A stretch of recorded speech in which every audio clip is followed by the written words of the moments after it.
Warning: the following video contains language that may be inappropriate for young viewers.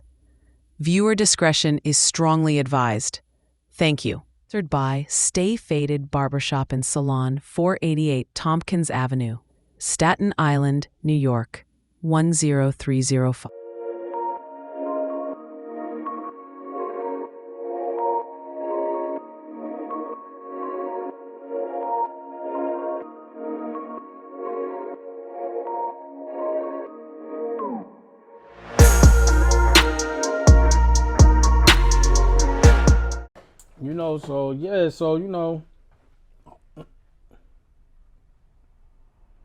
Thank you. So, tell us, how did you get into barbering? Into barbering. A bad haircut, 10 years old. Yeah, I started when I was 10. Wow.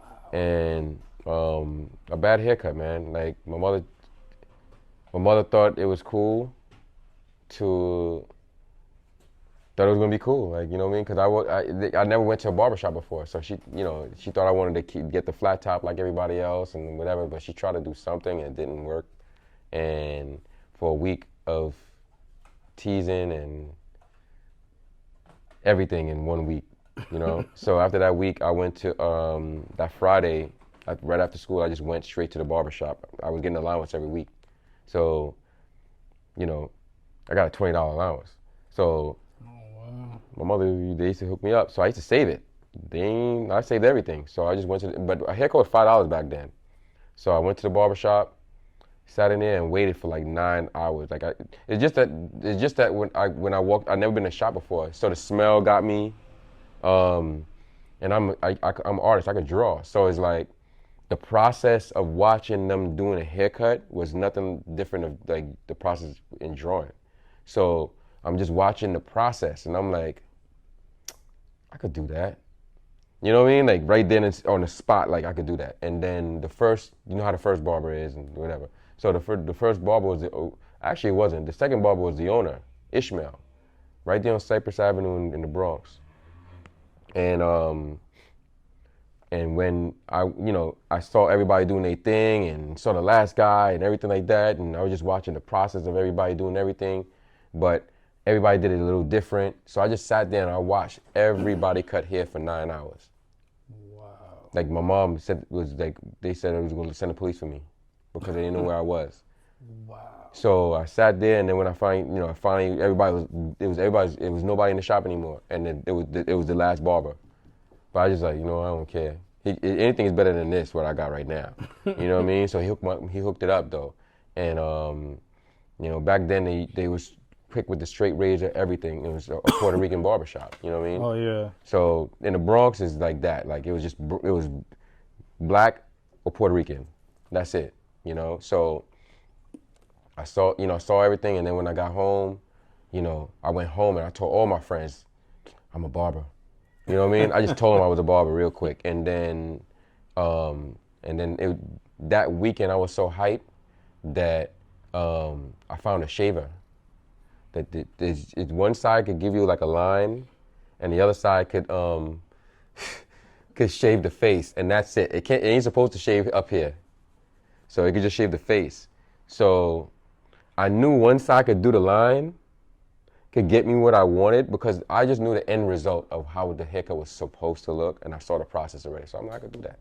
Yo, it took me 3 hours because I'm in the hallway, and then I'm plugged in, and it just kept getting hot. So I wasn't aware of all this stuff, you know what I mean? So I'm cutting, and I'm just trying, and I'm using the side for the face. So I use, and he had Tourette's. Oh. So back then, we ain't know what Tourette's was. So we called him Earthquake because he kept doing this. He always did this. He talk to you like this. You know what I mean? So when I'm trying to cut his hair now, he's doing that. So I'm trying to cut his hair. And I'm trying to hold his head, and and his hair was kind of like tough. So I had to try. It took long to cut all the hair off with the front part of the clipper. So I was just figuring out the clipper as I was going, but I just knew I had to do certain things. Cut the sides off, do everything like that, get it all off first. That's all I was trying to do. It took me a minute to just get it off.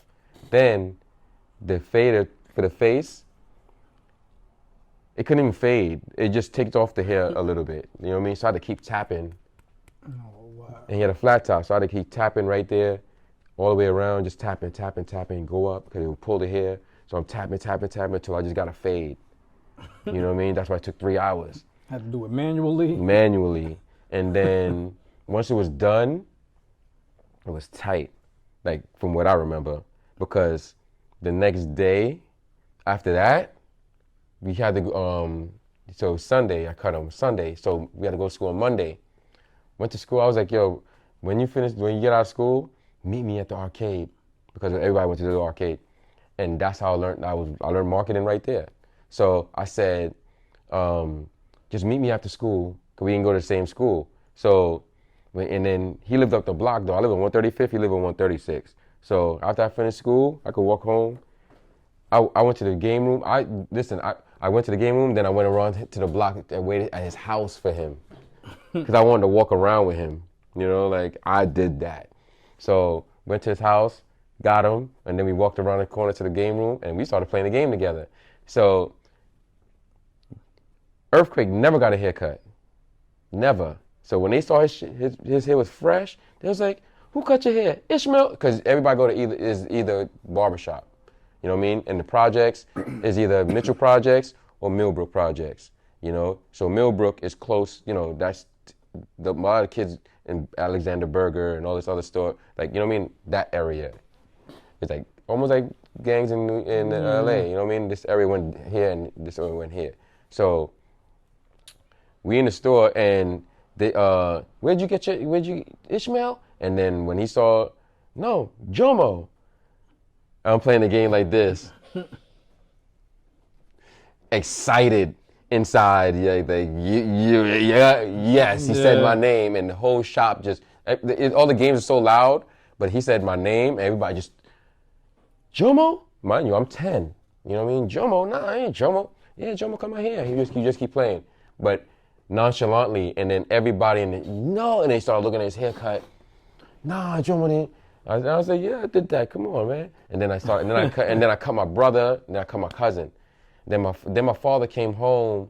He didn't even know I was cutting. This is how the universe is, because he just bought home. It was like, you know, the professional, like the leather pouch with the clippers. Mm-hmm. He bought that home with a whole set of clippers. I thought he bought it for me though. I was like, you've been watching. And he said, I said, I can have this? And he's like, not knowing I could cut hair, anything. Yeah, I can have. He's like, I'm excited. And then I thought he was getting it. He said, no, this is from when I cut my hair. I was like, oh, yeah, then. You know what I mean? I gave it back. So I used to go and steal it to go cut my cousin now. And then when I'm cutting my cousin and my brother, my aunt and them was like, who took y'all to the barbershop? I felt good when they said that. You know what I mean? My aunt and then, no, Jomo did it. And they like, but see, before I told them I could cut their hair, I put $20 on the table. But they didn't trust me. So I said, I'll give you $20. And the haircut was $5. I put $20 for him, $20 for him. I'm 10. Like, yo, I promise you, I ain't gonna mess your haircut up. And then as soon as I finished both the haircuts up, put my money back in my pocket, and then they became my clients. The literal definition of gambling on yourself. Yeah, straight up. You know what I mean? Literal and definition. It went from there. And then like that was when I was 10.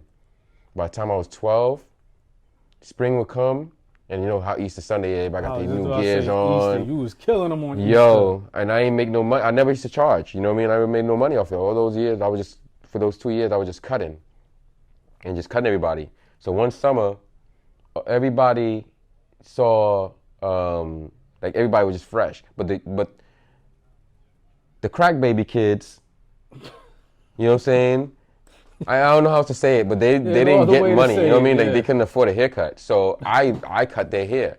And so the drug dealers in our hood would be like, yo, who the fuck cut? Your mother give me your money. How you get money for a haircut? And he's like, man, fuck you, man. Jomo cut our hair. We don't need y'all. And that I became the kids, all the kids in the hood, like, called my name. Like, became the hope. Yeah. You know what I mean? So every kid in my hood could stay fresh. You know what I mean? That's why I started that shit. Like all my friends that couldn't afford nothing, they gonna stay fresh with me. And so that Easter, like everybody was fresh that Easter because last year's clothes were my friends this year's fresh outfit. Cause remember polka dots was in back then in the 80s, like 80, 87. That rap group Kwame. I remember. Yeah, Kwame. Kwame, yes. Yeah. Yo, he walked into Larry's office one day. I was like, yo. He said, yo, Jomo. Yeah, he's a producer. Like I got him. Yeah, him and Rico Suave. Wow. He said, yeah, Rico Suave, like a lot of, he manages his own,